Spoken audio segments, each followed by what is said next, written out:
Hello dear students, I welcome you all in this third session on economic activities in Brazil. Dear students, before this we have studied agricultural activities in Brazil. We have studied mining activities in Brazil.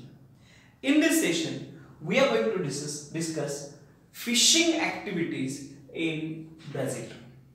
Fishing is an important occupation in the coastal region. Now we know that Brazil has got 7,500 kilometers of coastline, long coastline.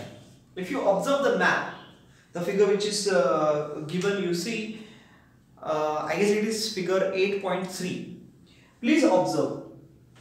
You will find there is a wide continental shelf in the coastal areas of South Atlantic Sea. Continental shelf. It is the part of the continent which is underwater. You see, this area is an excellent fishing ground, dear students, in the area of South Atlantic Ocean, coastline of South Atlantic Ocean. Now the reason why is it excellent breeding ground, apart from being a continental shelf, that is the part of the continent underwater. If you observe the map, you will definitely understand this concept of continental shelf. So dear students, apart from this, there is one more reason why it is excellent breeding ground.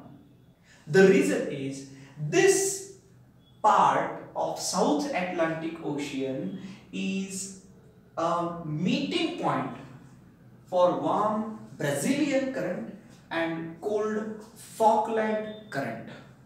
Now what happens when two currents meet, cold warm currents meet?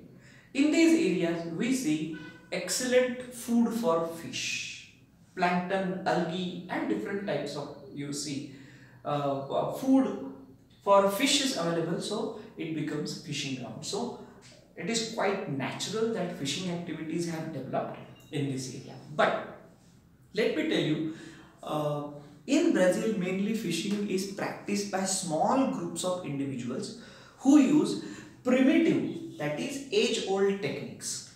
So it has not developed much, but these days we see there is an effort to increase the fishing activity, therefore large vessels are also being used for fishing activity.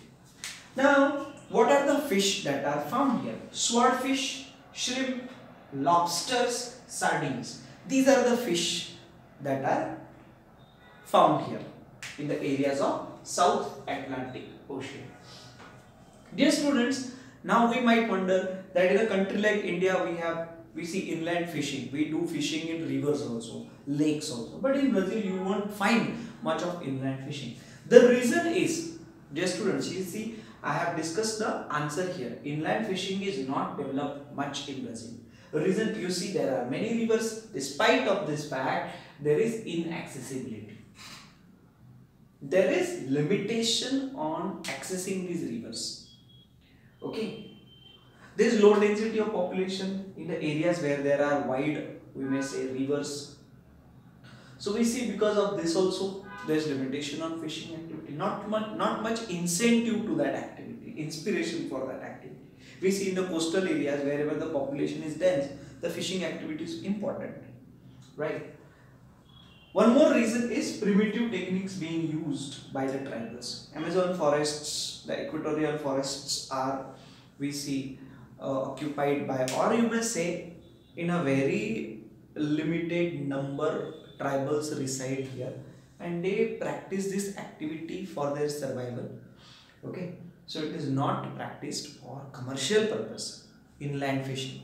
So inland fishing has not been much exploited, we may say, in the areas of Amazon river. That's all, very short video. And yes, we have discussed now agriculture, mining, fishing activities in Brazil. This is all given in the textbook. You don't have to study other activities because these are not explained in your textbook in this lesson. Dear students, now in the next lecture, I am going to discuss the economic activities like agriculture, mining, fishing and others in India. Thank you for watching this video. See you in the next video. Bye-bye.